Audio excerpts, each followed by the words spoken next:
Good evening and welcome to the Center for Italian Modern Art, or CIMA, as we like to call it for short.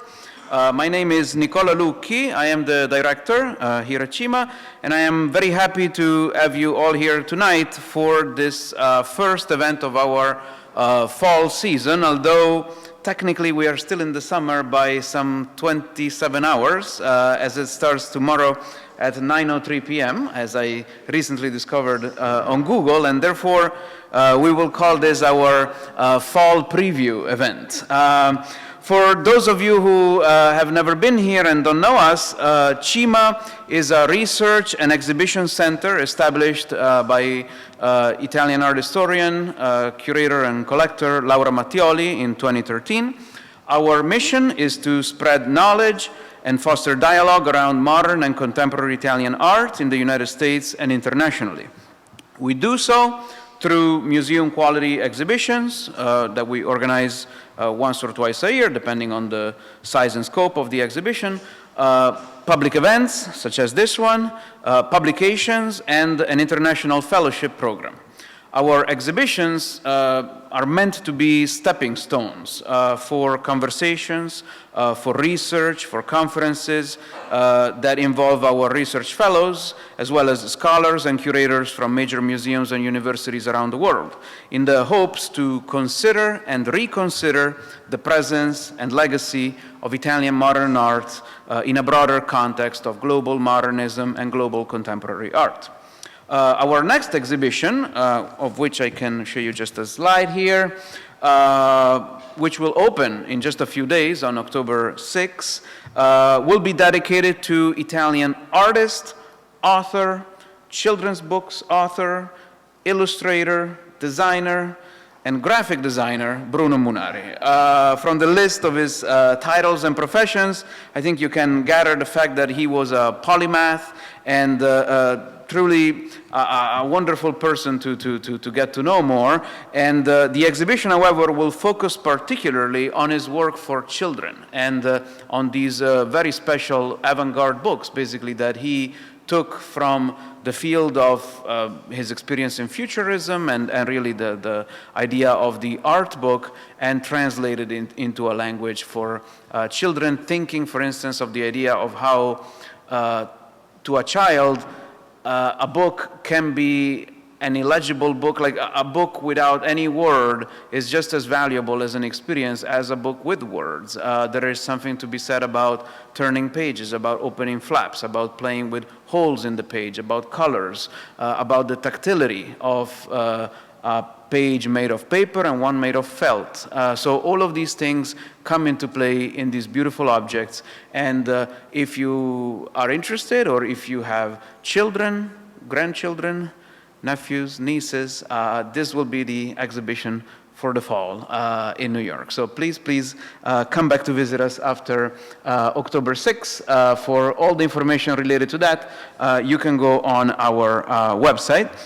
And in case you're not familiar with us, we have also thought of a small gift to all of you tonight.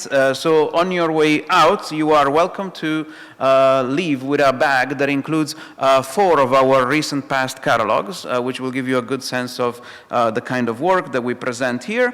And these are actually books that cost quite a bit of money on our website. So please, we're happy that you would take them for free on this occasion. But remember, they are always free for our members, and so we invite you to join us as members as well. Members also enjoy free visits, even outside of our regular visiting hours, as well as free access to all of our events. This particular event coming to tonight, however, is something more than just a CIMA event, because in fact it's been, I would say, a phenomenal collaboration with a number of partners.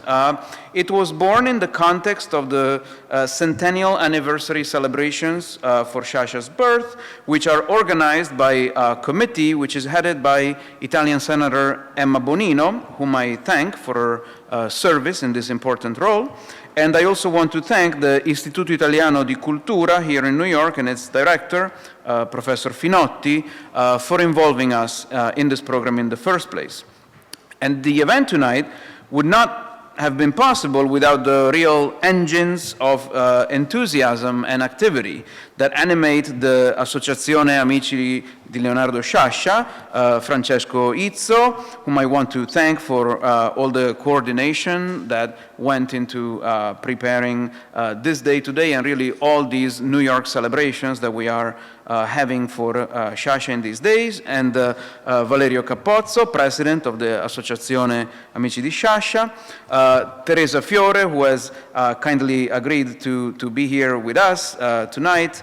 She's the Insera Chair Professor in Italian and Italian-American Studies at Montclair State and an expert in cross-cultural exchanges between Italy and the US, and David Leopold, who oversees the David Levine Archives and is the guest curator of the small but beautiful exhibition that you may have already seen back there, which we are featuring as truly an integral element of our conversation tonight. So I certainly encourage you to observe carefully the wonderful drawings that he has been able to share with us. And we also have Penny Bucolieri back there at the desk for the Associazione Amici di Sciascia, and once we conclude the event, I'm sure you will have an opportunity to meet her as well and learn more about the Associazione directly from the desk that she's managing, where there is plenty of information about all the programs that relate to these celebrations, and as well as the portfolio that we will be discussing tonight.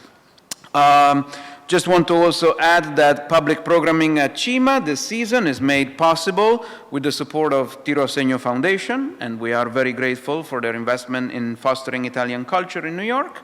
And just a few words about the run-off show tonight. We will hear about Sciascia and the Americas from 4 speakers: Francesco Izzo, Valerio Capozzo, Teresa Fiore, and David Leopold. I will introduce them individually as they take the podium, and after all the talks, we will have a short Q&A with everyone here, and finally, we have some light refreshments for everyone in the kitchen, which will be on the way in the middle of the corridor.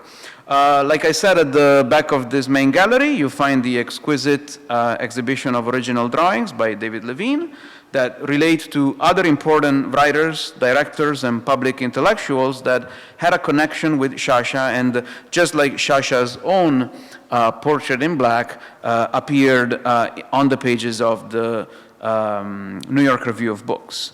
And finally, as I was mentioning, on the desk opposite to my position, you will find information about the Associazione Amici di Leonardo Sciascia, learn more about the program of these American celebrations, which continue tomorrow and the following day with a 2-day conference that will be held at the Istituto Italiano di Cultura, and also about the special portfolio that is at the center of our conversation tonight. And if I may just say 2 very short, unscripted words about Sciascia and the US, and my pleasure to have hosting this event here tonight.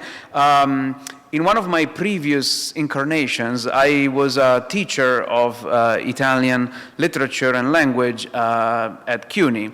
And whenever I taught short stories, I had to do it in translation in that particular class. And very recently, there has been a very good collection of Italian short stories in translation that was edited by Giunpa Lahiri for Penguin. It's the Penguin collection of Italian short stories. And she included a story by Sciascia, which is The Long Voyage. And it is absolutely not the Sciascia many people even in Italy know, which is really the Sciascia of the Impegno Civile, the Sciascia, the anti-mafia Sciascia, and the very political Sciascia. That story certainly has political meaning. It certainly has a lot of even ideological points that are being made, but there is so much more. It's so much. It's richer. The language is extraordinary, even in the translation, to the degree that it was possible. It's a story that also speaks so much to the experiences of the students that I had at a public university. So Sciascia has so much to say, even today, to so many different audiences. And this idea of rediscovering an American Sciascia is, I think, very interesting and important, and there are so many angles from which we can debate this, whether in the format of David Levine's drawings, but also in the works that he wrote, and we will learn all the more about that from my colleagues here who know more than me about all of this. And to begin this conversation, then, I would ask to come to the podium to Francesco Izzo, who will be our first speaker. And he is the founder of the nonprofit association Friends of Leonardo Sciascia, which the association was born in 1993. I wish you were born in 1993, but alas, I don't think that is the case, with the aim to foster the reading, research, and discussions on writer Leonardo Sciascia. After a 13-year collaboration with the Milan-based publishing house La Vita Felice, resulting in the publication of 25 volumes devoted to Sciascia studies, he led the association to engage in a fruitful partnership with one of Italy's oldest and most relevant publisher, Olszki in Florence. In 2011, he founded both the book series Sciascia, Scrittore Europeo and the first international scholarly journal on Sciascia studies, TODOMODO, of which he is the co-editor-in-chief. From the early 90s, he is the editor of the graphic art portfolio collection Homage to Sciascia. 28 are the portfolios that have already been published, and of the limited edition catalogs of Premio Leonardo Sciascia Amateur de Temps. 10 catalogs published in collaboration with the publishing house Il Girasole. He has also edited 3 books, Il diritto al caso, E Sciascia che ne dice, e 100 anni di Sciascia in 6 parole, which was published very recently by Olszki. At present, he is the Director of Operations of the National Committee for the Centenary of the Birth of Leonardo Sciascia. So please help me welcome Francesco Izzo. So good evening, everyone. And thank you, Nicola, for your words and for hosting this meeting. I'm really delighted, I'm thrilled to be here at the prestigious CIMA in New York for the second out of the 3 events that have been scheduled this week to celebrate Leonardo Sciascia at 100 years from his birth. First of all, let me offer to you the greetings of the Senator Emma Bonino, who acts as the president of the National Committee for the centenary of Leonardo Sciascia. She was helping us to establish this committee that is one of the 12 national committees funded by the Italian Ministry of Culture, and in this case was upon the official request of the non-profit association of Leonardo Sciascia Friends, chaired by my good friend Valerio, that will take the floor after me. Here on the screen, almost side by side, we have the 2 protagonists of this evening and the portfolio Homage to Sciascia that we'll be reviewing later on. Leonardo Sciascia on the left, and David Levine on the right in a self-portrait in the guise of Narcissus. Both drawings are due to the mastery of David Levine, that by all means has been one of the most important, if not the most important caricaturist of the 20th century.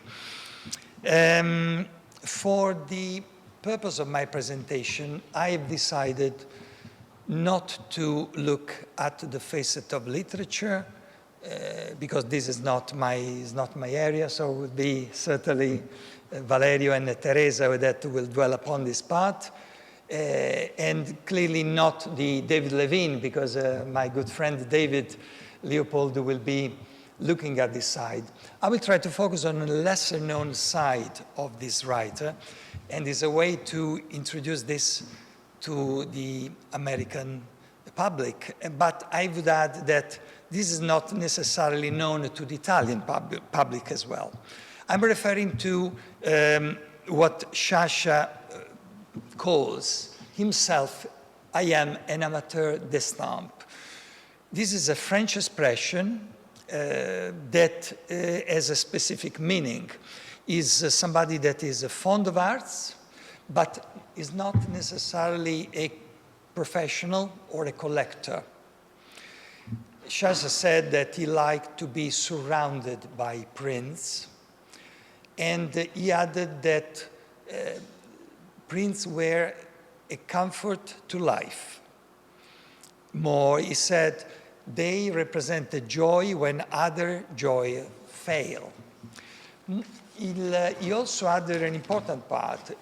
With some nonchalance, he said that he was a passionate incompetent in arts. So I must say that he knew very well what he liked and why he liked or disliked of an artwork. Behind this taste, I would say that there were three main areas of attention.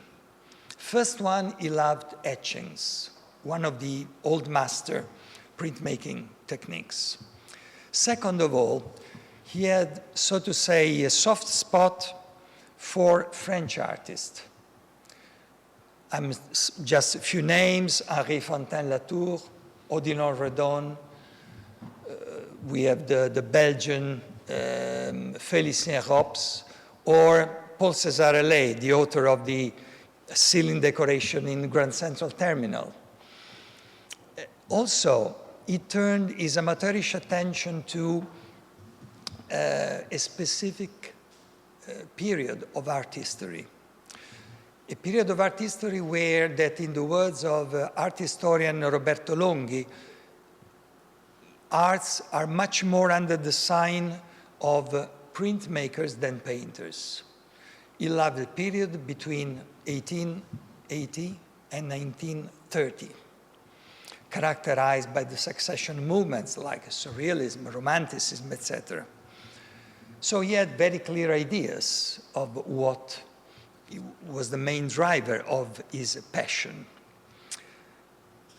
He loved France particularly for this passion of as amateur d'estampe, because he said that France was able to, to celebrate the restitution, the return of the prints from the wall where the prints were framed to the book. And in this sense, I like to quote directly the way Sciascia articulated his passion. He said, "Prints live in portfolios. One should browse and read them like books at a certain moments with a proper frame of mind. It's a solitary pleasure like reading." And this here, friend of Sciascia portfolio that my friend Valerio will show later on, here you see just the white canvas box containing the text and the print, okay? Is a way to celebrate this tradition. Prints live in portfolio. The portfolio contains prints, the portrait in black by Levine. I should say that this was not the title that Levine gave to the prints because he hated captions, correct? So I must say that this is our responsibility, and we should thank the family of Levine for having allowed to use this title of portrait in black. But to me, this amateur d'estampe passion means indeed a marriage of science between literature and arts, between books and prints, between ink and paper, and between sight and touch.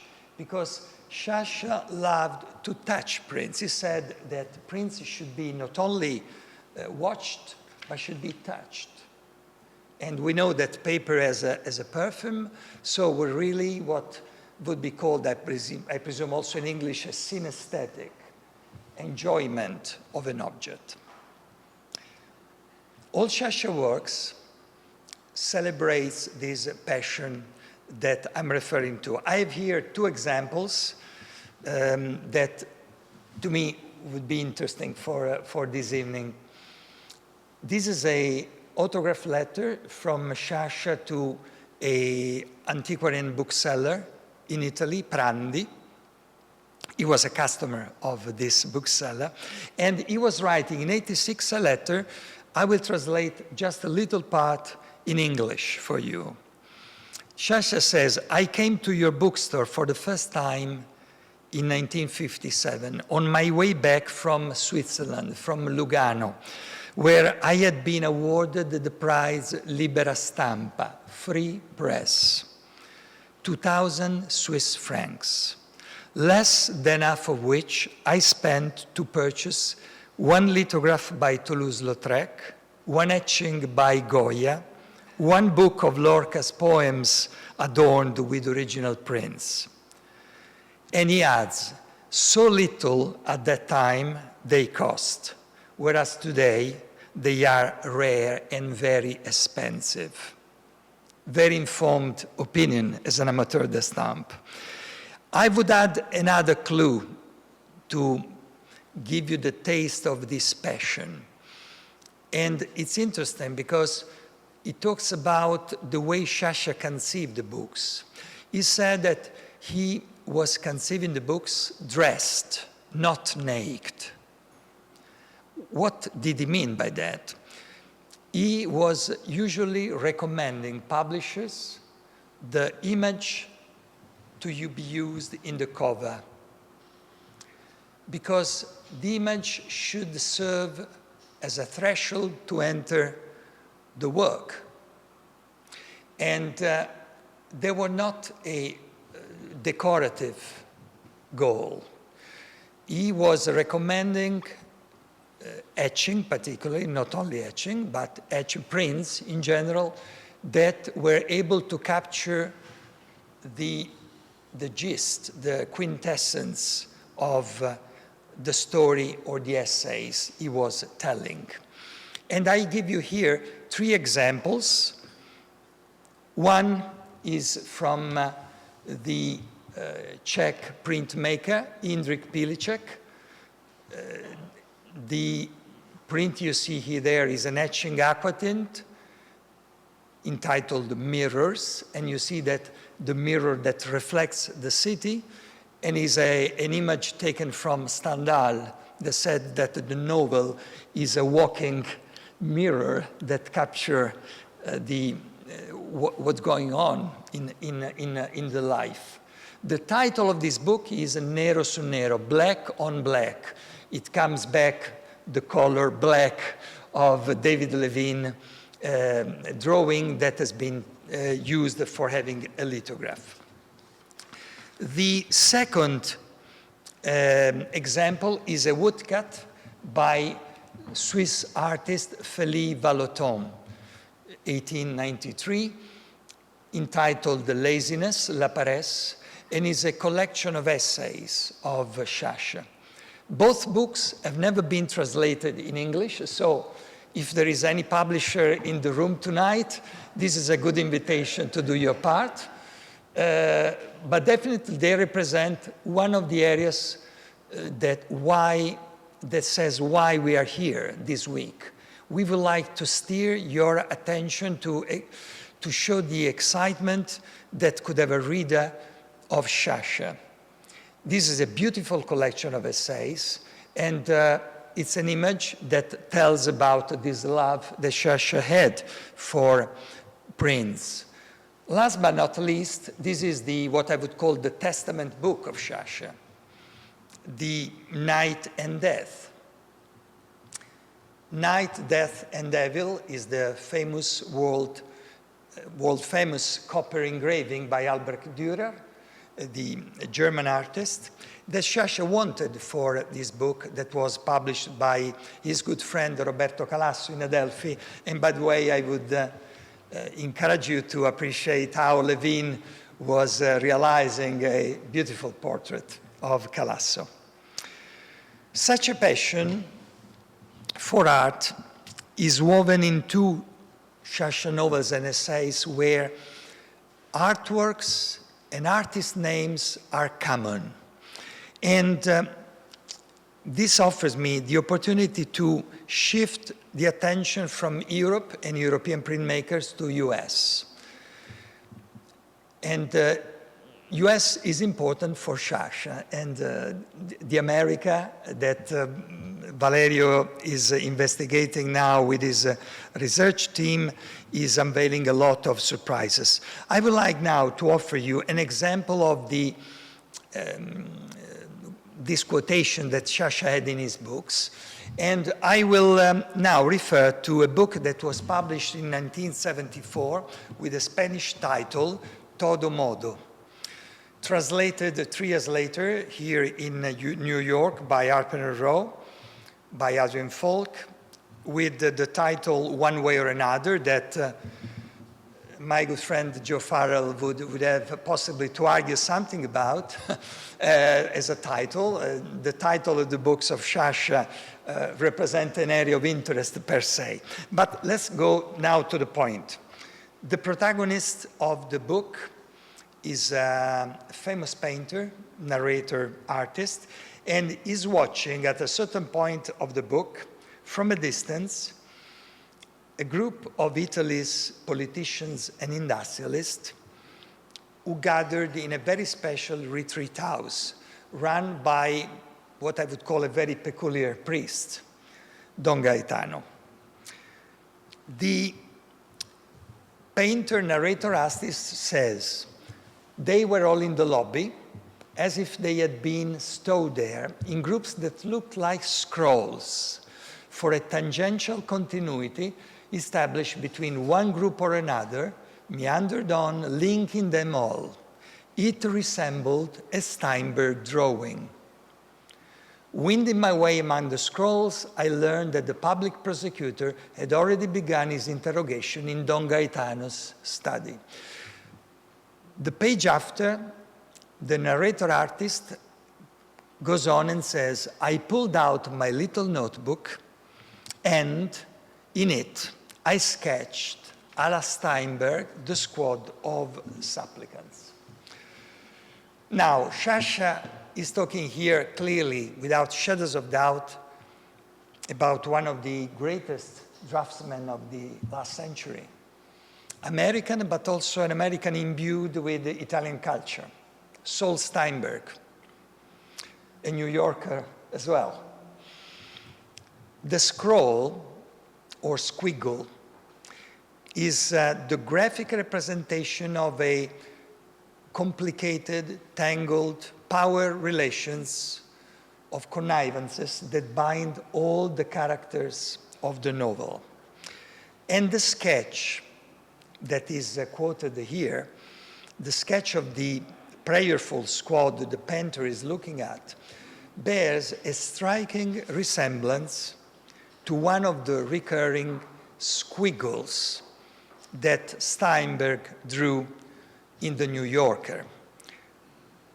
Recently, a researcher has identified what most likely has inspired Sciascia.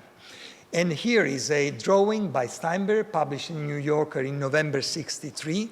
Remember that TODOMODO was published in 1974, and is a maze and a square that evoke very closely what Sciascia was referring to. Interestingly enough, and this is another clue that I like to add tonight, you see here a picture where Saul Steinberg is together with his Italian friend Aldo Buzzi in New York in '54. And in this book published in Italy by Adelphi that gathered the correspondence between Steinberg and Buzzi, Steinberg says, of Steinberg to Buzzi, Saul Steinberg writes, I have also read the book by Sciascia, just excellent. The date is November '56, a date where Sciascia had published one of his most important books, The Parishes of Regalpetra, that we'll see in a minute for another example. So this says something that, despite the fact we have no evidence, as we have also clarified with the Saul Steinberg Foundation here, of a direct correspondence between Steinberg and Sciascia, we can certainly say that the two guys knew each other, had a great admiration, respect. And to me, this is a very good primer to enter and deepen now the way Sciascia was regarded by the American culture. And particularly in an area that is the publishing arena.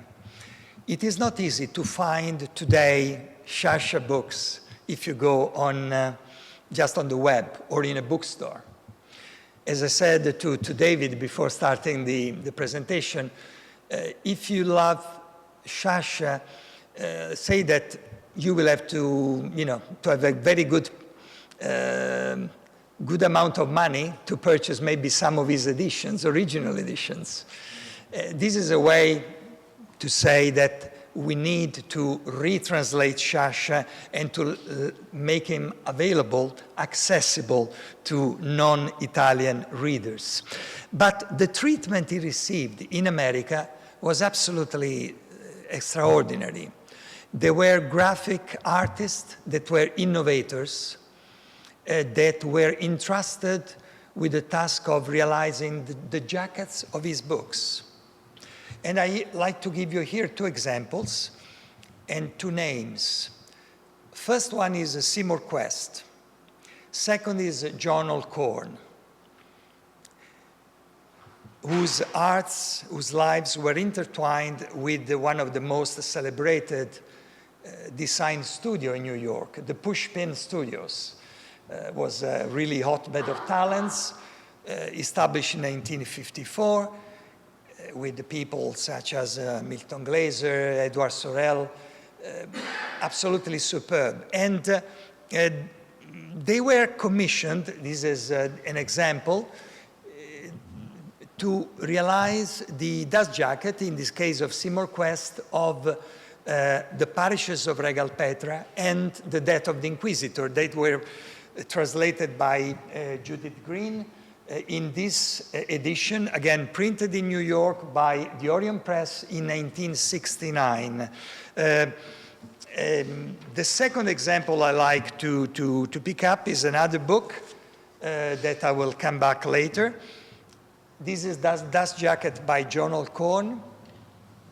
Candido. Candido is the book that was reviewed by Gore Vidal in the New York Review of Books in 1979, accompanied by the drawing of David Levine. By the way, nowhere to be found, we should say that. So what we are doing tonight is a way to revive the memories of Levine and Sciascia, also by offering this lithograph taken by the original drawing. This book was published by Arthur Brace Jovanovic, again, New York. And I like to notice something. Both John Alcorn and Seymour Quest were influenced by Italian culture. John Alcorn realized for Fellini the titles of Amarcord and The Ship Sails On, and Seymour Quest, I don't know how many of you know that, 10 years ago, has realized a graphic adaptation of the Divine Comedy of Dante.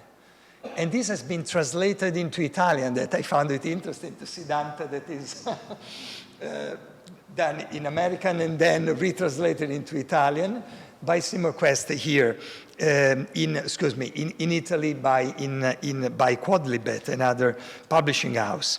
So the case of these dust jackets, and I could quote other graphic artists, but the time really is short, to me is an example of the freedom that Sciascia enjoyed here in the publishing arena, because these dust jackets are absolutely joyful. I'm going back to the, going back to John Alcorn. I say that there is a freedom, I mean, it's not serious. The seriousness of the contents of Candido is there, but Candido is a book that shines for the lightness, is a book about the liberation from the Communist Party. You see the symbol on the left hand. There are symbols there, clearly the grapes of wine, and all the pages of Candido, you can breathe this sense of liberation. At the same time, you have another sense, in the sense of the irreverence. I believe that John Alcorn was able to capture this from the cover. And by the way, John Alcorn archives are in Milan. To say how Italy and the US are linked in the Sciascia, let me say, the Sciascia image here in the American culture. And this word that I have used, irreverence, is a good way to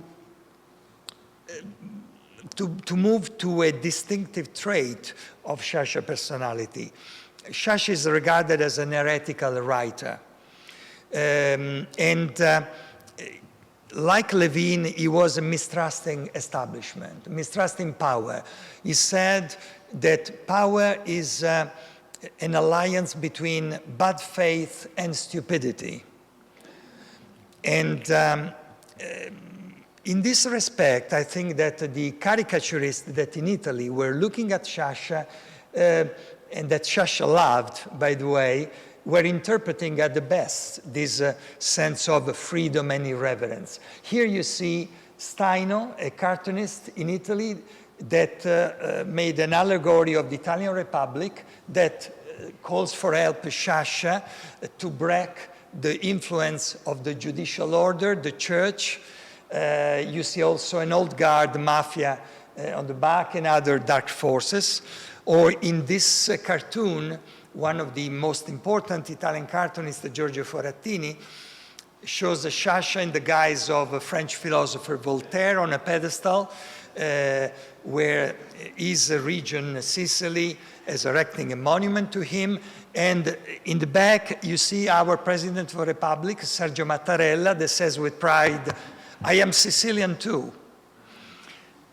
Or another example, I'm sorry for the head that seems cut, but these cartoons by Mino Maccari in 1975 that shows Sciascia as the protagonist of a short story written by Mino Maccari, that was not only a painter and a caricaturist, but was also a writer, where Sciascia becomes a murderer. And there is this statement, "Todomodo Sciascia lodo," by all means, I praise Sciascia. And again, Maccari here shows something that is, who knows what's happening? Okay. Is another drawing. I cannot clearly translate all, but I like to draw your attention to the footnote where it is said Maccari gives this drawing to his friend Sciascia, with whom he corresponded for over 10 years, and he says, "To my friend Sciascia, a free man from his free friend Mino Maccari." These words tell to me a lot about Sciascia's spirit, and is known to the readers of this writer in Italy. They also reminded me some pretty scathing remarks on David Levine caricatures, and comments made, for example, by Hilton Kramer, that said that the caricatures of Levine were wickedly intelligent and shamelessly unfair. So the question arises, is there any signature mark that binds Sciascia with his American confrère David Levine? My answer would be yes, I think so, and I believe that there are two words.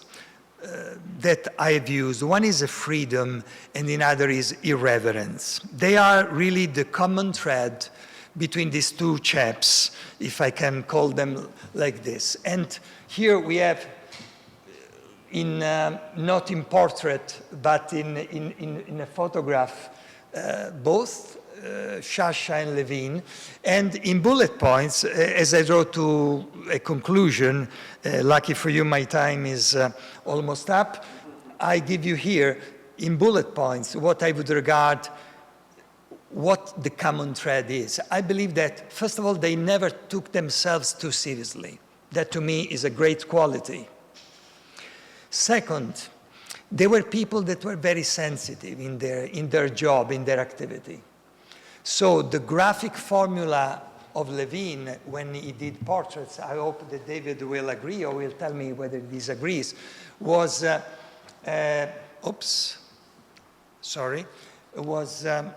I see here, the compassion and at the same time the outrage. And Sciascia, in a way, had a similar approach. If I think the way he was an adversary of Aldo Moro when he was, before being taken and assassinated by Red Brigades, and then he wrote a book like L'Affaire Moro, that is a book where Pittis is the key reference. At the same time, he was speaking out in denouncing the evils of the Italian and Sicilian society. The third point, they were both politically engaged. Levine was what I would call the lifelong committed socialist. Sciascia had a different, let's say, way of looking at society. He had even a Christian Democrat period, as it was found, of the old, the Christian Democrats of the origins. He was had an interest for the communist side, and then he was a socialist, and at the end he was a deputy of the European and Italian Parliament. So they were engaged, first of all, to themselves, to set an examples. Another important point, they regarded their activity as a way to, with an ethic, to have an ethics. So I like Levine that was making, is powerful, funny looking. At the same time, he said that he was trying to encourage humility and self-awareness, but I understand that it didn't happen too much, or so much. And Sciascia said, to me, literature is a good deed, first of all.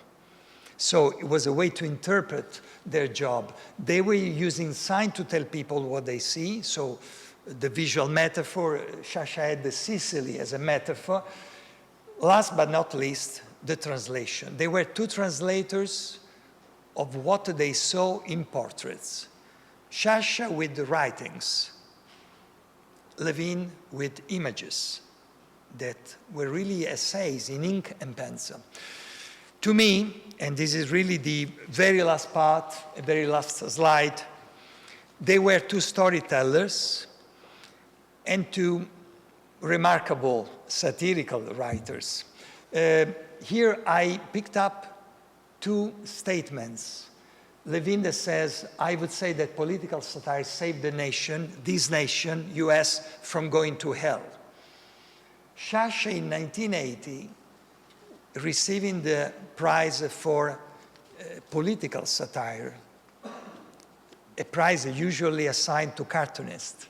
And again, this relationship with Levine and with other cartoonists is there, says, of course I'm a satirical writer. If they understood it once and for all, maybe they would stop making me look as a prophet. Satire is a form of criticism. The most immediate, the most direct one is the mirror that makes the nose look crooked. I regard the Gogol's Inspector General as a monument of satire. So I will leave you with these words for your reflection. I will thank you for your time and sorry for having taken a bit more time than foreseen. Thank you.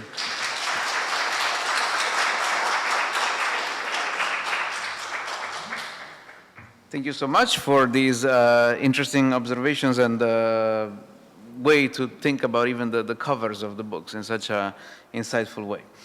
We will now hear from Valerio Capozzo, who is an associate professor of modern languages at the University of Mississippi. His research focuses mainly on medieval and modern poetry. He has extensively published scholarly articles, edited books, and book chapters in these two fields. His monograph, titled The Medieval Dream Dictionary, the Somniale Danielis in Literary Manuscripts, published by Olszki in 2018, presents an edition of the widely circulated dream manual from the 9th century to 1550.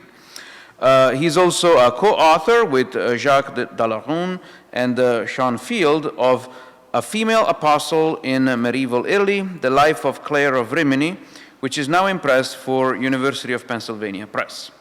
He has also edited volumes on Giorgio Bassani, on the Italian Risorgimento, and on Carlo. I have to admit my ignorance in pronouncing this name. He is the president of the Associazione Amici Leonardo di Sciascia, the vice president of the American Boccaccio Association, and the co-editor-in-chief of the scholarly journal Annali di Italianistica. Please help me welcome Valerio Capozzo.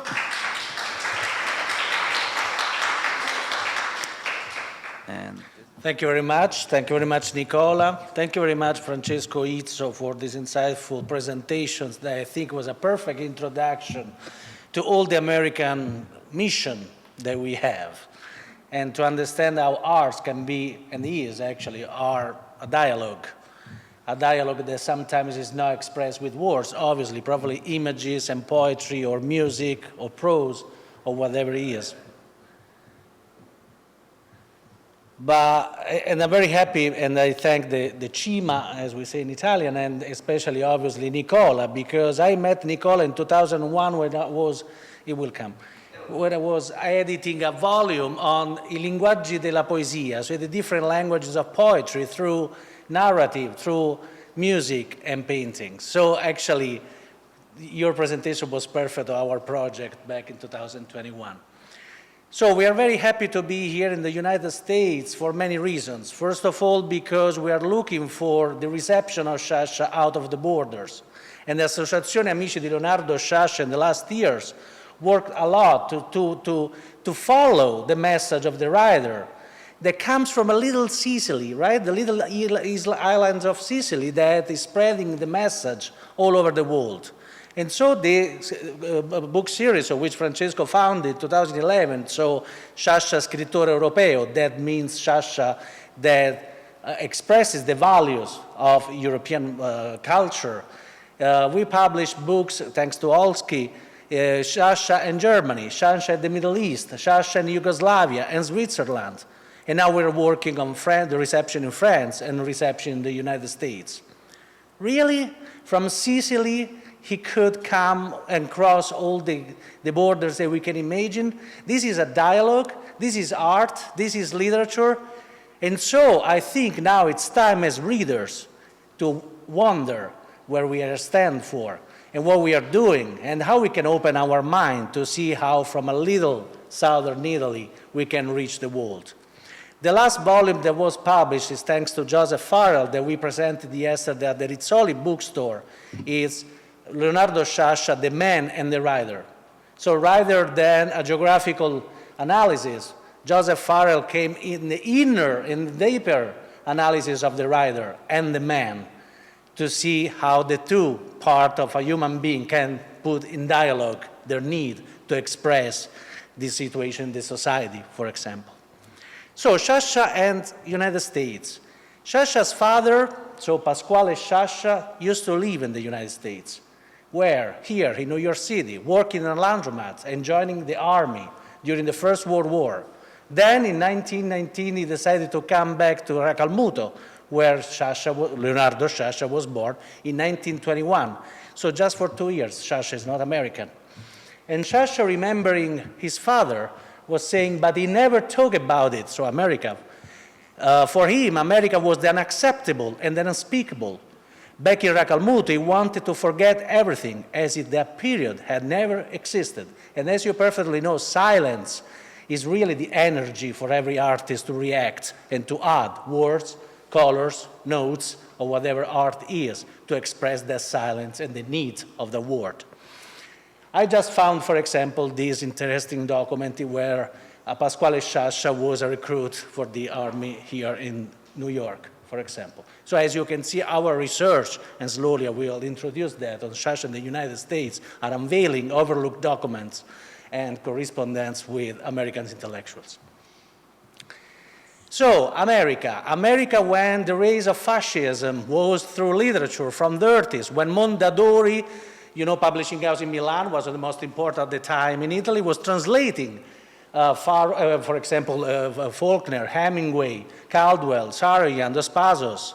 So the great author, read by Italians under the dictatorship of fascism. So this kind of literature was the projection of freedom, but not the political freedom, the freedom of the self. And freedom of the self, in this case, is because it's out of a border that was closing them and tied too much all those people in Italy or in Europe at the time. And so this literature was kind of a reaction written by brothers at the other part of the ocean. And so this literature was a breath of fresh air for writers like Sciascia, but many others, as we know, like Prezzolini, Giorgio Bassani, Italo Calvino, Fernanda Pivano, Elio Vittorini, Cesare Pavese, and so on. And so the reaction of American literature was like, okay, now we can express the same pain of life, if you wish, but without the dictatorship at the other part of the world. And so we can understand each other without a border. And so we can find in Sciascia's literature a lot of kind of remarkable echoes of American authors, or quoting America as a state or America as a culture. As I just said, for example, just to make an example, long live America, long live the 49th star. My separatist faith became fanatical. I knew that the 49th star would be Sicily. The American flag at 48, 49 with Sicily. We were about to become American.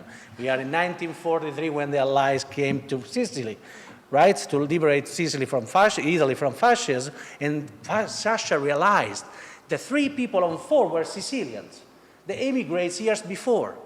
And so Italians were coming back finally in their own land to free it.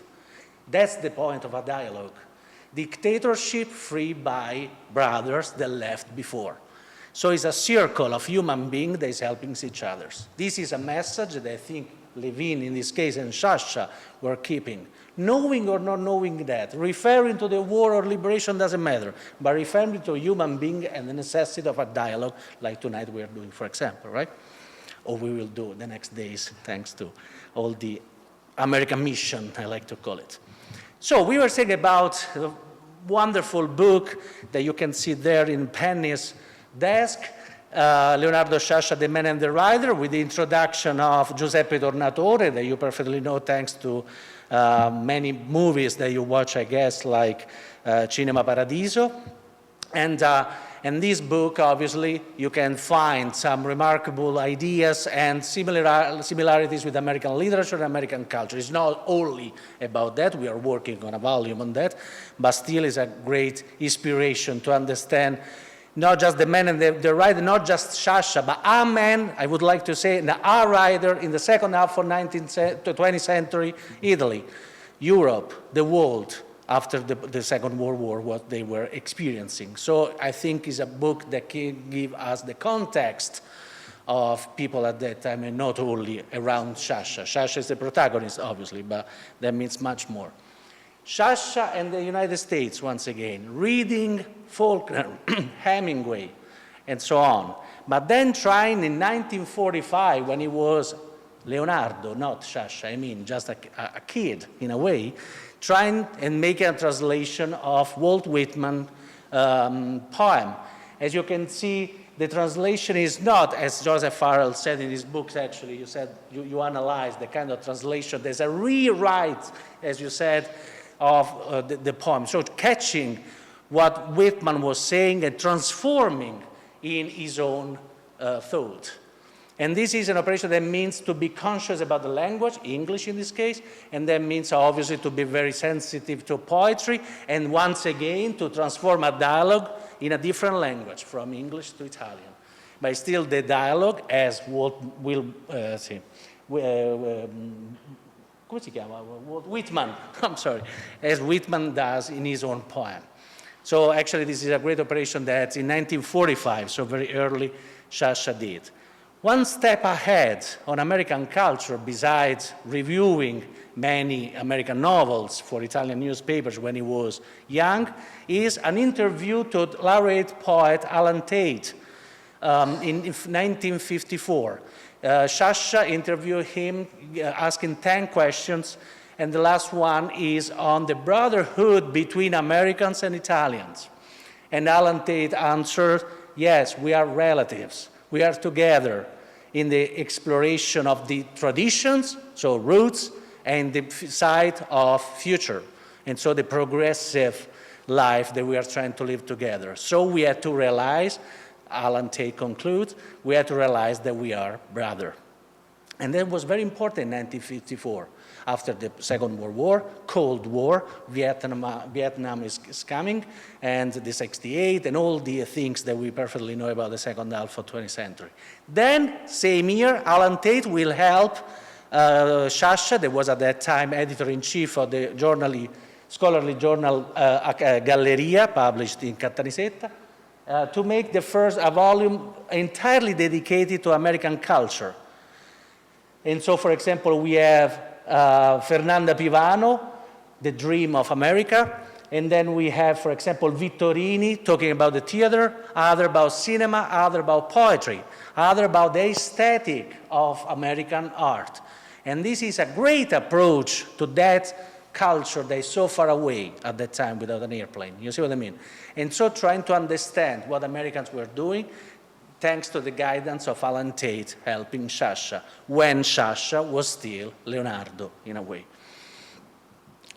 Then finally we come to 1964, when Sciascia was translated with a terrible title, Mafia Vendetta is the Day of the Owl, actually, here in the United States. And so Sciascia, from 1964 on, will be, as we know, translated, and we sincerely hope that from 2022 on will be translated again. But so, America, as Francesco Izzo was showing you and explaining much better than I could, the cover, so the art of the cover and the translators, or the relationship Sciascia had with the translators.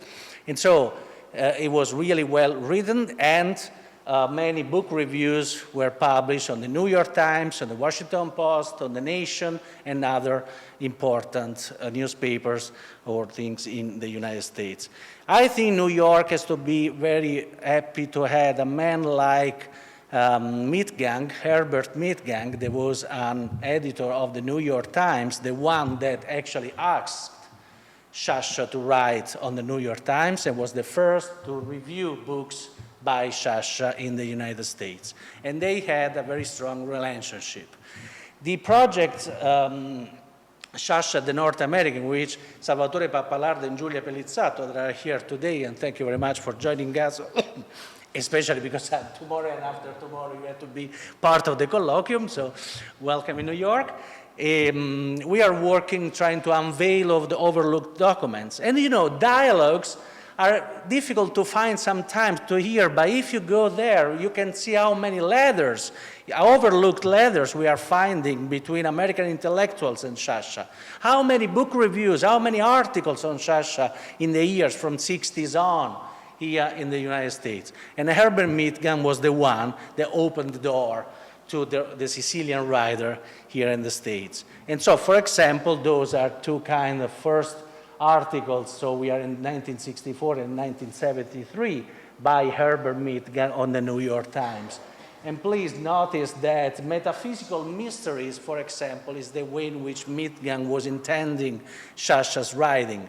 And we could stop and think about what does it mean, metaphysical mysteries, and I think is very clever on Sciascia's writing, for example. So it's a sort of interpretation of the author. The picture was taken by Herbert Mitgang himself when he came several times to Sicily to meet Sciascia. So Sciascia never took a plane, unfortunately, never had the pleasure to come here, but American intellectuals came to Sicily to look for the ancestors, to look for the roots of the Western society. Sicily is the crossroads of the Mediterranean, as we know, and Sciascia was the perfect man to meet. Happy to share and to understand America and to let them understand what Sicily and Europe is and was. At the same time, Herbert Mitgang asked Sciascia to write on the New York Times, and Sciascia did. In 68, I put here 68 and 69, then there are other articles in the 80s. But Herbert Mitgang is not asking Sciascia to talk about mafia, because that's too little, right? Was asking to tell, as a writer, as an opinionist, what think about the earthquake that beat Sicily in 1968. It was asking him to analyze the student protest in 1968 in Italy compared to the European and American reaction. Herbert Mitgang, so Americans in this case, was asking Sciascia to be the intellectual that can help Americans to understand what's going on in the other part of the world, and not just about the phenomenon of mafia and crime organization. And that's, I think, something we have to underline to understand how the dialogue was out of just a small situation like mafia, like in Italy, usually we picture Sciascia as the mafioso, the mafiologista, così dice? No. Now, let's go to the cartel, to the homage to Leonardo Sciascia that we are celebrating tonight. So, the wonderful portrait made by Levine, and the very first text that Leonardo Sciascia wrote in English and published in the United States. When? In 1952. Even before Sciascia met Alan Tate, just right after he translated Walt Whitman. And we, in the cartella that now I'm going to show you. So Leonardo Sciascia's first words, right? Like a little child starting speaking in English and trying to give American people the entry on the People Encyclopedia, the yearbook in Chicago, published by Chicago, the Spencer Inc. in Chicago, on the state of Italian literature in 1952. And so, as you can see, we have an introduction by myself. Let's try to reconstruct how Sciascia was called, but Leonardo would like to call him at that time. He wasn't Sciascia yet. Called him, why this Sicilian, just to teach American people how the literature was going at that time. So that's a big deal, you know what I mean? So the relationship with the United States started in a strong way. I can put that and then you will take a look at the let everything fall down and ruin the art of Levine. I don't want to. This is the original copy that I found in Madison, Wisconsin, of the Memorial Library. And so, as you can see, the name the title Italian Literature, the name on Sciascia, and the very wrong details on the writer, saying there is a publicist and director of Galleria magazine, author of Favole della Littatura, actually it's dictatorship, so dittatura, okay? It's not the story of dictatorship, but fable from the dictatorship, as Anne Goldstein translated a year ago. La poesia romanesca is not romantic poetry, but it's Roman poetry. Okay, it's fine, it's the first approach. Okay, we will be there. La Sicilia il suo cuore, Sicily the heart. Not exactly, but it's fine, because Sciascia published in 1950 Le Favole della Dittatura, so this is the very first book, they are poetic prose, and then in 1952, La Sicilia il suo cuore, they are poetry. This is the first publications by Leonardo Sciascia. And so the fact that Chicago was calling a poet, not a narrator at that time, to explain what Italian literature was. That's very peculiar. We are reconstructing all that with all those dialogues that were overlooked to understand how Americans and Italians were trying to work together to possibly stand over the dictatorship, the Cold War, and all the other thing. Let's read briefly the first sentence and the last one of the entry. And the first one is, The 1952 boom in Italian literary prizes did not indicate real quality. This is the first words in English by the young Leonardo Sciascia. As you can see, he's introducing himself to Americans. He's really, in reality, really frank, saying, this is the situation, friends. You see what I mean? He's not saying Italy is a great country, pizza is good, and literature as well. We have Dante. No, the situation is problematic. Help. Let's understand each other. While even Giovanni Papini received an award, Mario Tobino, the young writer who was the most authentic revelation of the year, went unrewarded. Aldo Borlenghi's contorted poetry was given a prize, but not Corrado Pavolisi's Natura Morta should be the year's best book of poetry. You see what I mean? That dialogue started from Sciascia, to be really frank. So I want to tell you the truth. That's the situation. Herbert Mitgang, I think, got it. That's the reason why 10 years later I will ask him, please write something as a writer, not as a writer and reporter. I don't want the famous Leonardo Sciascia. I want the man with a depth feeling for his land. And so let's see the last sentence. Youthful writers promised were Luigi Santucci, Pier Paolo Pasolini, 1952, guys. It's kind of prophetic, isn't it? Goffredo Parise, Domenico Zappone, and Pia d'Alessandria. Oh, look at that. In Italian prose, the trend was toward a realism in which Italian literature and the influence of Americans like Hemingway and Faulkner flowed together. I think this sentence is really, really intelligent if we know, as you perfectly know better than us, we have Faulkner and Hemingway, and we know the Italian realism at that time. This is the dialogue, because a dialogue, with or without words, by intention is to flow together to give the readers a sense of reality, right? So this is the point. And so in 1952, Sciascia had a clear idea of what was going on. In 1954, 2 years later, Galleria will be the demonstration of Sciascia's thought on Italian and American literature. Gore Vidal, what is mafia mentality? What is the mafia? What is Sicily? When it comes to the exploration of this particular hell, Leonardo Sciascia is the Virgil. Sciascia is not Dante, it's Virgil. That is much more important than the poor tourist Dante, but is the guide. He's the one that spread light, but to spread light has to face darkness, right? And the darkness, like American poets, were facing darkness, obviously, as all writers and artists. We are the reader, the audience, and so we enjoy the light that they are giving us. And Gore Vidal understood perfectly that in 1979, same year and same review in which Levine made this portrait. A few hours ago, and I'm concluding with that, I was in the Herbert Mitgang archive, and I read this wonderful interview that Herbert Mitgang gave to Levine. I try first to make the face believable, to give another dimension to a flat, linear drawing. Then my distortions seem more acceptable, said Mr. Levine. Now I think here is the dialogue. We read just the first and the last sentence, but it's exactly what Sciascia is doing with a pen, like Francesco Izzo was saying before. Words and linear drawing, they can have obviously the same effect. They want to make a distortion of reality to make reality more real, right? And this is exactly what we are investigating and what we will do tomorrow and after tomorrow at the Italian Cultural Institute with the Colloquium Sciasciano. And we really hope to see you there, obviously. Thank you.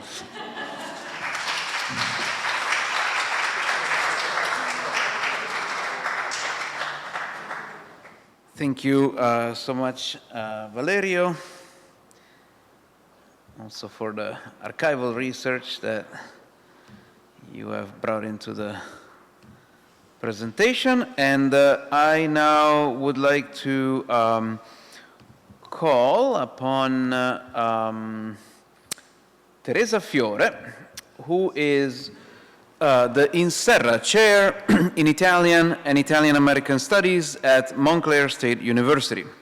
Professor Fiore received her BA in Italy at the University of Trieste and her PhD in the Literature Department at the University of California, San Diego.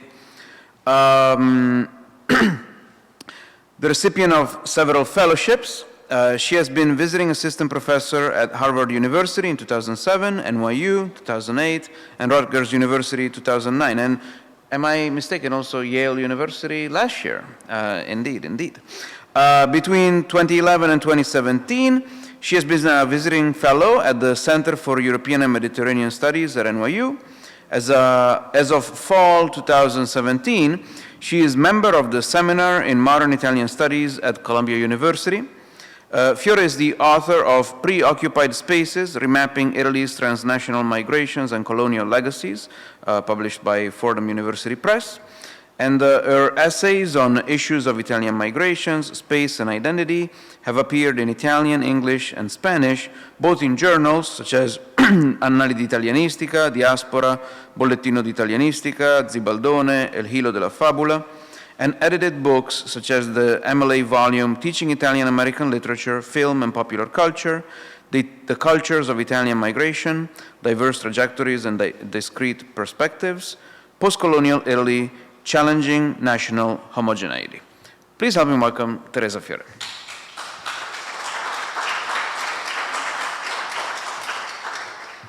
Thank you, Nicola. Great pleasure to be in the company of these esteemed colleagues, and a pleasure to see so many of you here tonight. Some of the things I'm going to refer to actually have already been mentioned, which means that we're already part of the same dialogue.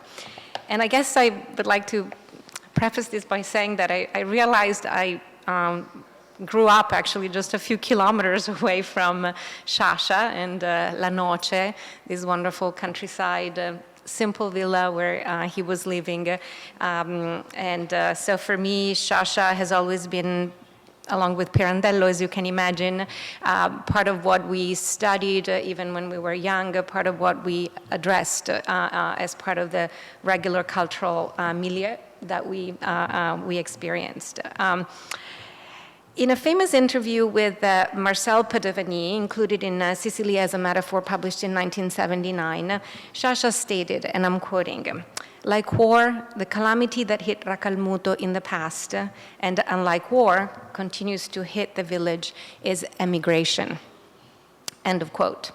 Indeed, his observations on these experiences started locally in his village of origin and remained local for his entire career as a fiction and nonfiction writer. But it increasingly acquired breadth and depth, as emigration was perceived by the writer as a phenomenon that he read, unsurprisingly, in terms of power asymmetries and social injustice, but also as an existential condition linked to being and becoming across space. Emigration does not represent a pivotal theme in Sciascia's oeuvre. After all, it hasn't been a pivotal theme for any major writer in Italy, which is quite ironic, given that Italy's diaspora has been the largest in modern history. It's only natural that critical works about Sciascia have not focused on it, whether in Italy or in English language outside of Italy. My sustained interest in emigration inspired me instead to read Sciascia through this particular lens. And over a decade ago, in 2009, I actually published an article that looks at Sciascia through this theme. It was published in Italian, in Il Giannone, an Italian publication. And tonight I'm going to share with you just bits and pieces of it, privileging in particular the references to the United States, given the topic that we're sharing tonight.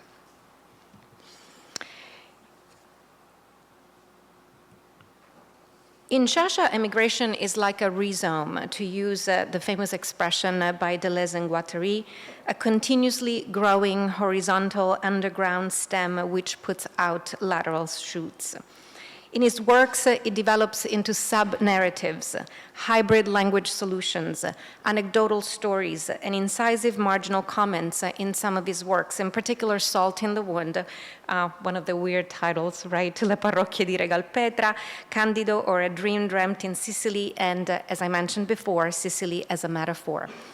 But it also expands into the primary plot and vision in some others, in particular The American Ant and The Long Crossing, which have both become mini classics of the Italian literary production on emigration.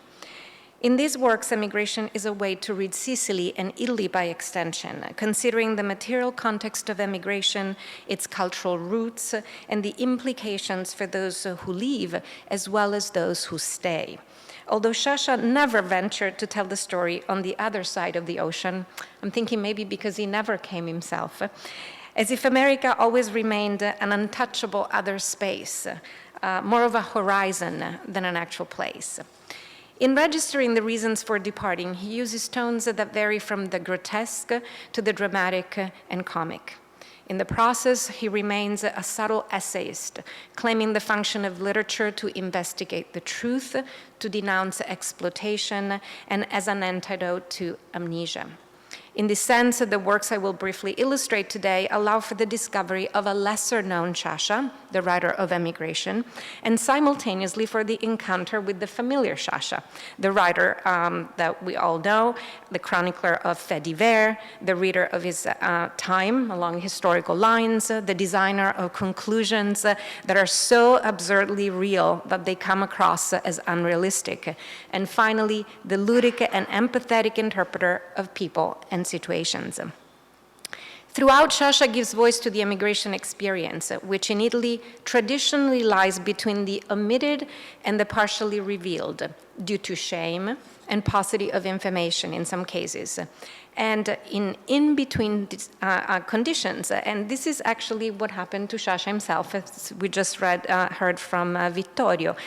His own family history is linked to the United States. Sciascia's father, Pasquale, came at the age of 25 in 1912, lived in New York, worked in a laundromat. But interestingly, details about his stay and his return, even more so, were never really revealed, and his story fell into oblivion, except for a photo of him in a military uniform, which you can find in the biography by Matteo Collura, Il Maestro di Regalpetra. Sorry, I couldn't find actually a copy of that. Had Pasquale stayed in New York, or had he brought his family over, perhaps we would have a different Sciascia, or we would not have him at all. But emigration goes beyond the personal in Sciascia. It becomes a condition for the entire island. As he stated in the same interview, Sicilians have a conflicting relationship with the sea. I'm here quoting, "The majority of Sicilian villages give their back to the sea. How could Sicilians love a sea that has either brought in invaders or taken away emigrants?" End of quote. And it is in this condition of transnational subalternity that Sciascia finds his interpretative key for emigration, an experience of deprivation and loss, but also of exploration and openness, as we will see. In the section School Chronicles of his first book, Assault to the One, published in 1956, based on his stint as an elementary school teacher in Racalmuto, he identifies emigration in the life trajectories of his students, suddenly dropping out to move to another country. And by the way, this is still happening in Sicily, as my friends who teach in the schools tell me. And coming to school to say goodbye in their best attires, which carry less a sense of excitement than one of discomfort. Once again, the hyperlocal nature of the small inland village turns into an example of a transnational condition, as exemplified by the old women waiting for the remittances from abroad to survive in the waning economy of Regalpetra, Racalmuto in the book, after the debacle of the sulfur mines business, so reminiscent of the novella by Pirandello, The Other Son. We know that Pirandello was a maestro for Sciascia, but also of the White Widow's short stories written by Maria Messina, and we know that Sciascia was actually a maestro for Maria Messina. Yet Sciascia is not just the recorder of emigration as a loss. With an amusing turn, he points to the technological advancement brought from countries of emigration, and this theme is the one that we also find in Capuana's Gli Americani di Rabato. Like when the local priest, once back from a visit in New York to meet the community of emigrants from Racalmuto, brings an automated bell device with a speaker that substitutes the traditional bells in his church. And while the locals nostalgically miss the old mechanism, the priest sees in it a point of pride. Like, I'm quoting, "A woman aware of wearing an unusual piece of fashion," end of quote, "is happy to make his colleagues jealous." Even more relevant, though, it is in an incisive snapshot that Sciascia reveals how much a small village is part of the transnational map. For one of the characters in the book, the family picture is not complete until the family member from America is also included, as if Sicily were deficient without the emigrant's destination par excellence, as if Sicily were a synecdoche of the US, or perhaps vice versa. And now I'm moving to the novella The American Aunt, included in the Sicilian Uncles, published in 1958. Which exactly focuses on the interdependence between Italy and the US by overlapping the arrival of the US soldiers in Sicily at the time of the Allied landing and of the aunt visiting the family from the US after the war. In the complex canvas designed by the author, America is seen as a golden land, idealized in the amazement of the young narrator of the story, which we can consider to be actually Sciascia himself. And I'm sharing here with you the English and I'm reading the Italian. Aspettavo anch'io gli americani. Mia madre mi raccontava dell'America, che c'era una sua sorella ricca e con uno storo grande, e aveva 4 figli, e uno già grande che poteva essere tra quei soldati che aspettavamo. E l'America era per me lo storo grande di mia zia, che era una bottega quanto la piazza del castello, piena di cose buone, di vestiti e caffè e tocchi di carne, e il figlio di mia zia soldato che si portava dietro quelle buone cose e certo era bravo a fare i fight, a raccontare dello storo d'America. And here I'm giving you a little bit of it where, as you can see in red, I'm emphasizing the ability of Sciascia to actually capture the Italglish that most likely he heard from the emigrants returning to Racalmuto and just chit-chatting in the village. The same grandeur can be traced, sense of grandeur can be traced in the praises of the aunt reporting on the emigrants in the US. So this is the zia talking. Il tale aveva una scioppa, quell'altro una buona giobba, chi aveva lo storo, chi lavorava in una farma, tutti avevano i figli all'high school e al collegio, e il carro, l'aise bocchese, la uesatoppe. Con queste parole, di cui pochi capivano il significato, ma certo dovevano indicare cose buone, mia zia cantava l'America. Sciascia's irony can already be glimpsed in that asynthetic accumulation of objects, whose mere presence does not seem to reveal a need. America, in another passage, may be dressing Italy through all the boxes that were sent from the United States. But it did so badly. Indeed, the narrator gives a picture of the clothes' tackiness and blandness, bright colors, extra large sizes, uniformity of style. The feeling, which at the end of the story becomes more tangible, is that America is clinging to an idea of Sicily as a backward place, more useful to show off its well-being than to reflect the real living conditions of Sicilians, whose material and intellectual resources, as well as critical spirit and personal dignity, are represented as the real wealth in Sciascia, and certainly not as bargaining products.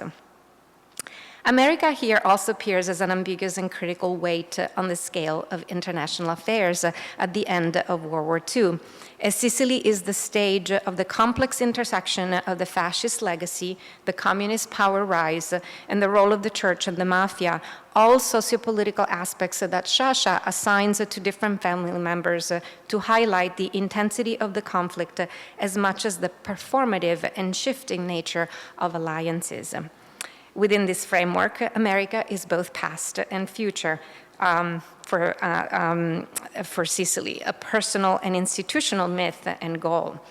In the memory, in the waiting, in the criticism, in the gratitude, and in the hope, Sicilians constantly find a piece of themselves in that distant land, to which they have longed to lend, so much that now they yearn, and we heard this already, for the annexation as the 49th star on the basis of the political program of the Sicilian independent movement, MIS, led by Finocchiaro Aprile, as if the whole island could emigrate across the ocean, as the story's ending mockingly suggests by looking at the departure of the uncle of the protagonist marrying a very young American girl. And I'm here moving to the story that Nicola mentioned, based on a true story, The Long Crossing, included in the collection The Wine-Colored Sea, published in 1973, denounces the illegal trafficking of labor and the conditions of isolation of the South in the post-World War II period. Sciascia builds a masterful text, which stands out for its vigor and concisiveness. The story sensitively renders the desire for the elsewhere, America, in the use of hybrid linguistic formulas, enumeration techniques, and syntax almost free of conjunctions, all solutions aimed, again, at giving a sense of America's greatness. And again, I have here a short snippet of it. E gli emigranti avrebbero passato il mare e sarebbero approdati agli stori e alle farme dell'America, all'affetto dei loro fratelli, zii, nipoti, cugini, alle calde, ricche, abbondanti case, alle automobili grandi come case.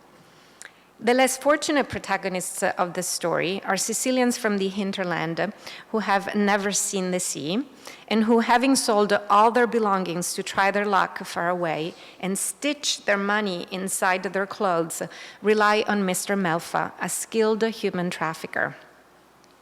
To the mythicization of the landing place, the coveted Trenton in New Jersey, written that way, New Jersey, where Melfa promises to land them, very interestingly promises to take them to the beach of Trenton, is added an alienating double meaning in the story, for which the travelers, deceived by the businessmen and victims of dreams and ignorance, see their homeland in America and vice versa.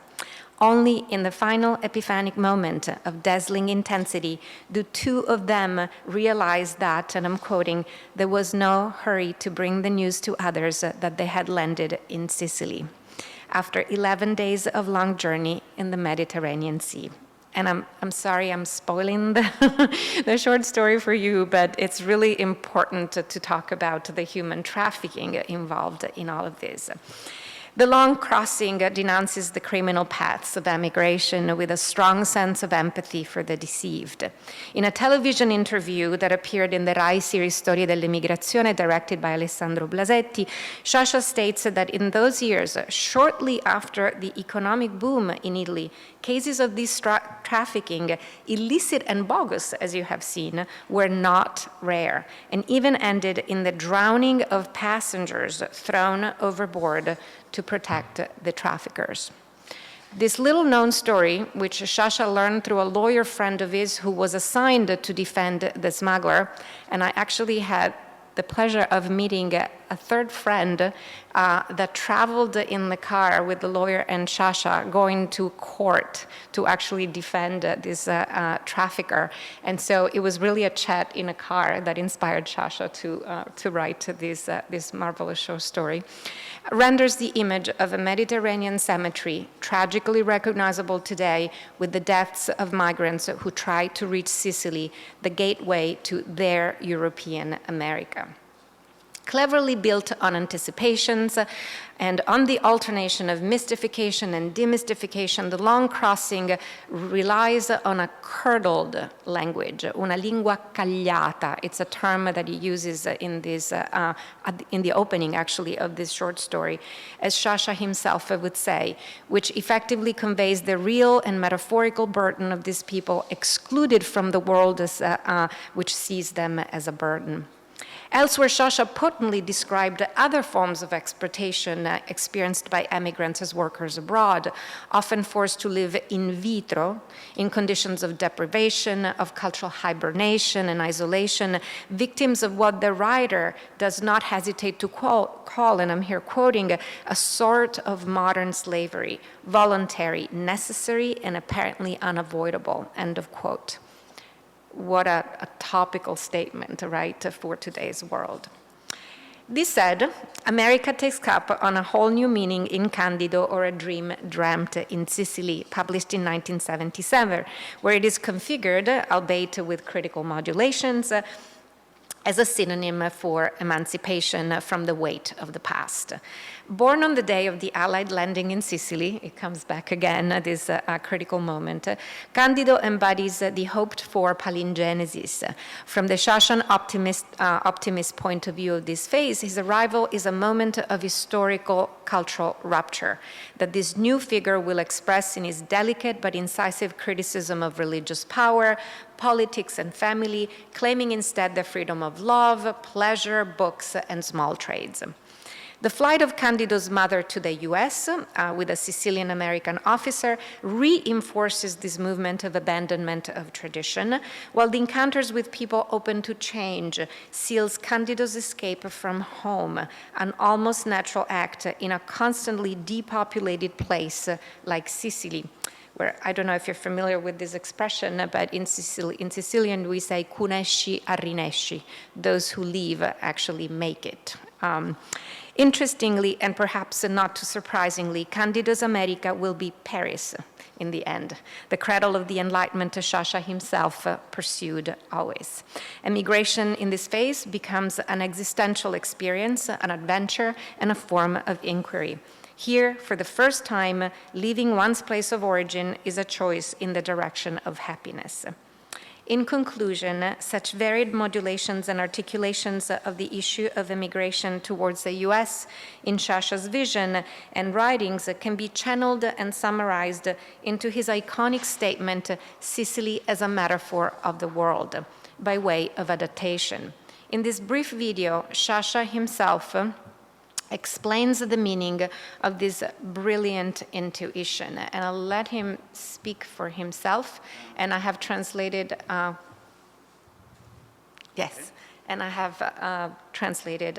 his Italian words here. Il più grande peccato della Sicilia è stato ed è sempre quello di non credere nelle idee. Qui che le idee muovono il mondo non si è mai creduto. Ci sono naturalmente delle ragioni di storia, ragioni di esperienza, però è questo che ha impedito sempre alla Sicilia di andare avanti, il credere che il mondo non potrà mai essere diverso da come è stato. Ora, siccome questa sfiducia nelle idee, anzi questa mancanza di idee, ormai si proietta su tutto il mondo. In questo senso, per me la Sicilia ne è diventata la metafora.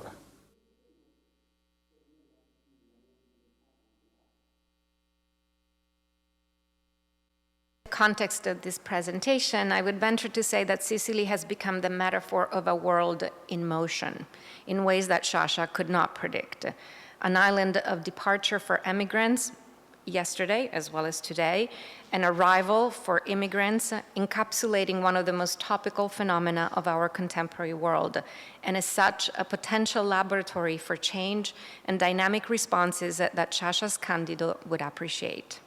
Along with this hopeful vision, I would like to close with Sciascia's words about his relationship with emigration stories, words that straightforwardly reveal how he could get to complexity in very simple ways. In an interview on the Corriere della Sera dating back to 1982, Sciascia claimed that he was not a mafiologo, an expert in mafia, and he said, "Simply, I was born and lived in a small Sicilian village where I tried to figure out my own reality by looking at people and events. I'm an expert in mafia as much as I'm an expert in agriculture, the sulfur mines, or emigration. At the level of things I saw and heard, those I lived through and those that in part I suffered from." Grazie.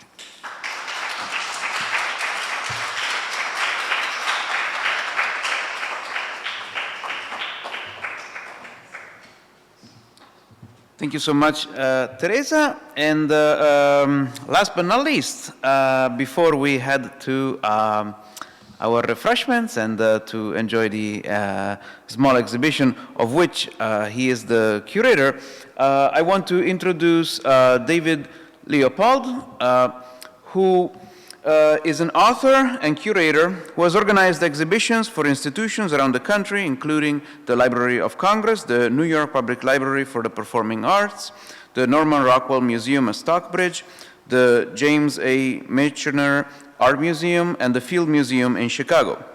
He has also curated shows for the Victorian Albert Museum in London and the Film Museum in Frankfurt and Berlin.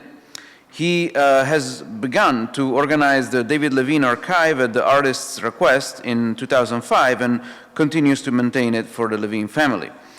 He edited David Levine's American Presidents in 2008 and is currently working on a retrospective of Levine's work in collaboration with Harry Katz.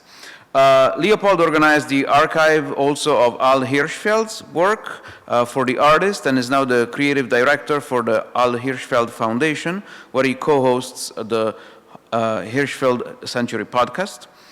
His other books include To Stir, Inform, and Inflame, The Art of Tony Oath, Irving Berlin's Show Business, Broadway, Hollywood, America, and Hirschfeld's Hollywood. He has also authored monographs on underappreciated artists for various museums, and his articles have appeared in the New York Times, the International Herald Tribune, the Guardian, the Pittsburgh Post-Gazette, and Pennsylvania Heritage. In September 2016, he also received the Joseph and Joan Kuhlman Award for Extraordinary Creativity at Lincoln Center in New York. Please help me welcome David Leopold. Well, thank you. I'm so grateful to the Friends of Leonardo Sciascia because they've introduced me to an entire world of literature, ideas.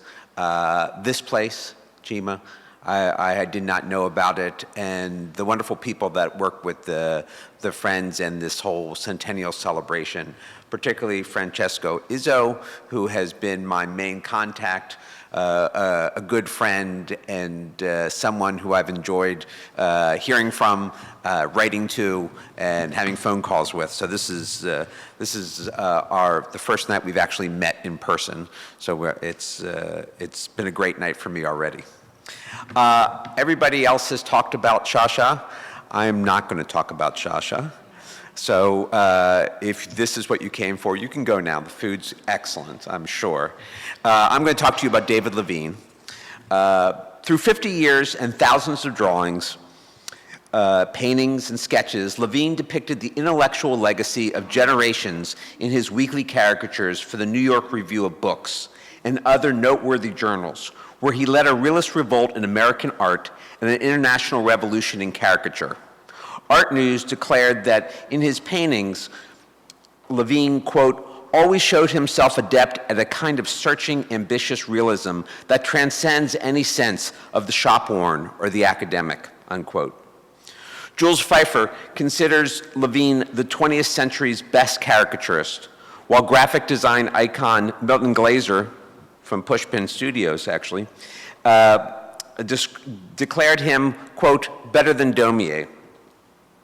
In 2011, the Metropolitan Museum of Art recognized Levine's enduring impact in their exhibition entitled Infinite Jest, Caricature from Leonardo to Levine. His caricatures, merely drawn in ink on paper, seem set in stone, capturing for posterity, and for better or worse, the good, the bad, the beautiful, and the truly ugly.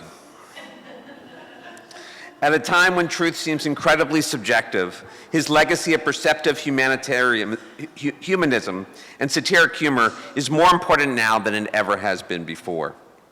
Born in Brooklyn, Levine lived and worked there throughout his life, although his work had a global impact.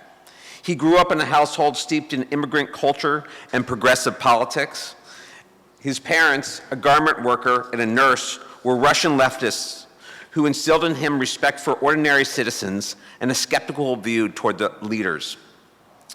Coming of age in the Depression, he imbibed the art spirit of the Ashcan School and the realist outlook of the Art Students League, like Robert Henry, John Sloan, George Bellew, Reginald Marsh, Isabel Bishop, and Edward Hopper.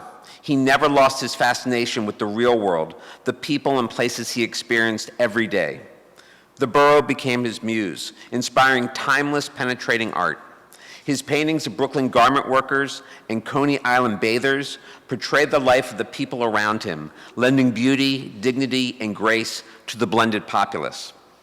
They remain touchstones of reality for a world dominated by virtual and vicarious understanding. Fellow native Brooklynite Pete Hamill eulogized his friend. Quote, in his paintings in watercolor and oil, Levine presented people with souls, the anonymous laborers who are the true infantry of a city like New York.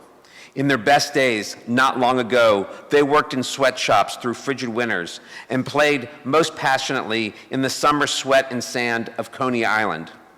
Some of us had the great good fortune to grow up among them in all seasons and can hear their voices still.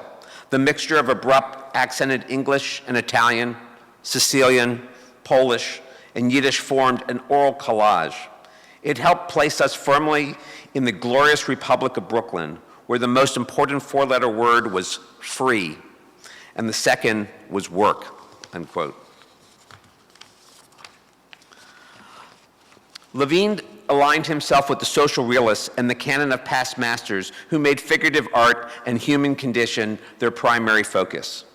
He rejected the modernist avant-garde and the teachings of the renowned abstract expressionist painter Hans Hofmann, with whom he briefly studied.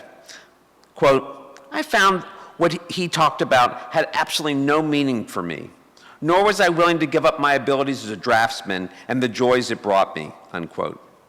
He sketched from life. He sketched from live models and copied techniques from past masters and old masters, Rembrandt. I have somehow missed something. I apologize. I'm going to go back. Yes. Old masters, Rembrandt, Corot, Delacroix, Daumier, Akins, Homer, and Sargent, to name just a few. He found inspiration in the city streets and fell in love with the Coney Island scene. Quote, when I go down to the beach, I have this ready posing crowd, a part of society revealed to me that I could not hope to see anywhere else. It is a mass society on the beach, in their relations, colors, and chaos, unquote. His pen and ink portraits of cultural icons, by contrast, draw from the artist's deep well of outrage, wit, and venom. Subtly subversive, they are often charged commentary on their subject's public, personal, and private character. Levine's true message may be found in the details, graphic barbs hidden in plain sight, accessorizing and exposing those found wanting. He admitted, quote, you who abuse your power, if your eyes were beady, I made them beadier, unquote.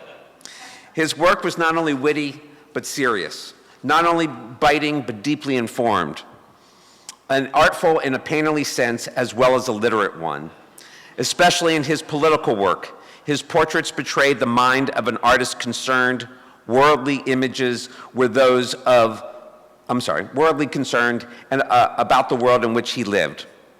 Among his most famous were those of President Lyndon B. Johnson pulling up his shirt to reveal the scar of his gallbladder operation was in the precise shape of the boundaries of Vietnam, and of Henry Kissinger having sex on the couch with a female body whose head was in the shape of a globe, depicting, Mr. Levine explained later, what Kissinger had done to the world. He drew Richard Nixon, his favorite subject, 66 times, depicting him as the Godfather, as Captain Queeg, and as a fetus. Mr. Levine's drawings sent out angry distress signals that the world was too much of a puppet in the hands of too few puppeteers. Quote, I would say that political satire saved the nation from going to hell, he said. Levine's successful career as a caricaturist and illustrator took root in the early 1960s when he started working for Esquire. He began contributing cover portraits and interior illustrations to the New York Review of Books in 1963, its first year of publication. And within its signature blocky design, his cerebral brooding faces quickly became identifiable as well the cerebral brooding face of the publication. He always worked from photographs, reading the accompanying article first to glean ideas. Quote, I try first to make the faces believable, to give another dimension to the flat linear drawing. Then my distortions seem more acceptable, unquote, he said.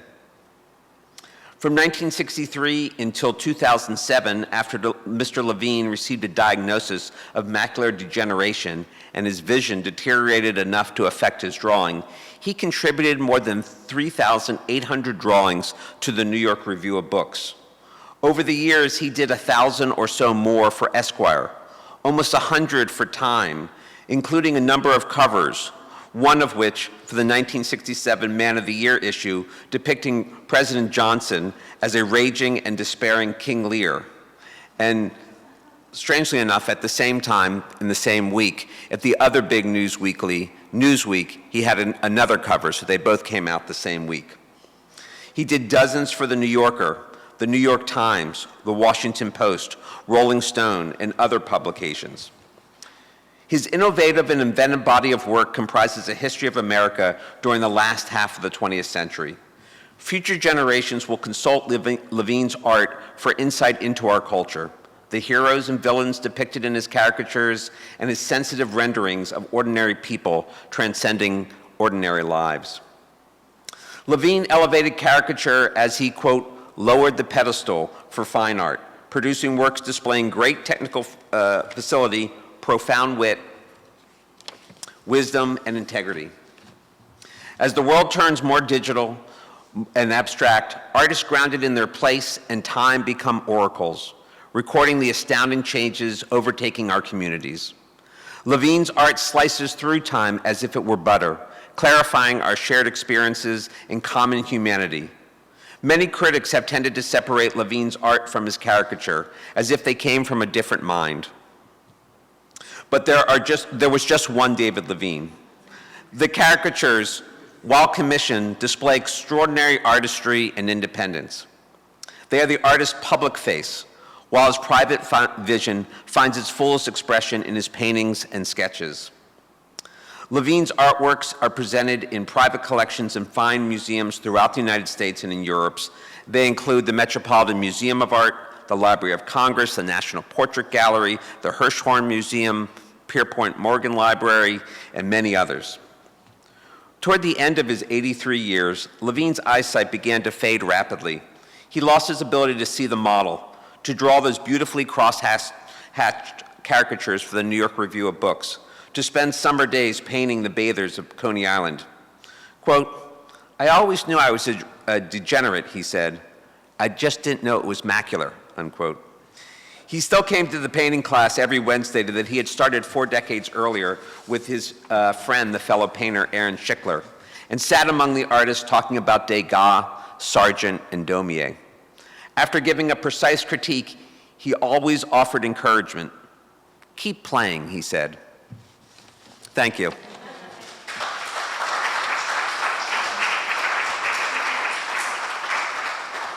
Thank you for this beautiful art. If we have any questions from the public, I think this is the time to make them, or we could make them all with some drinks and refreshments in our hands. Should we do that?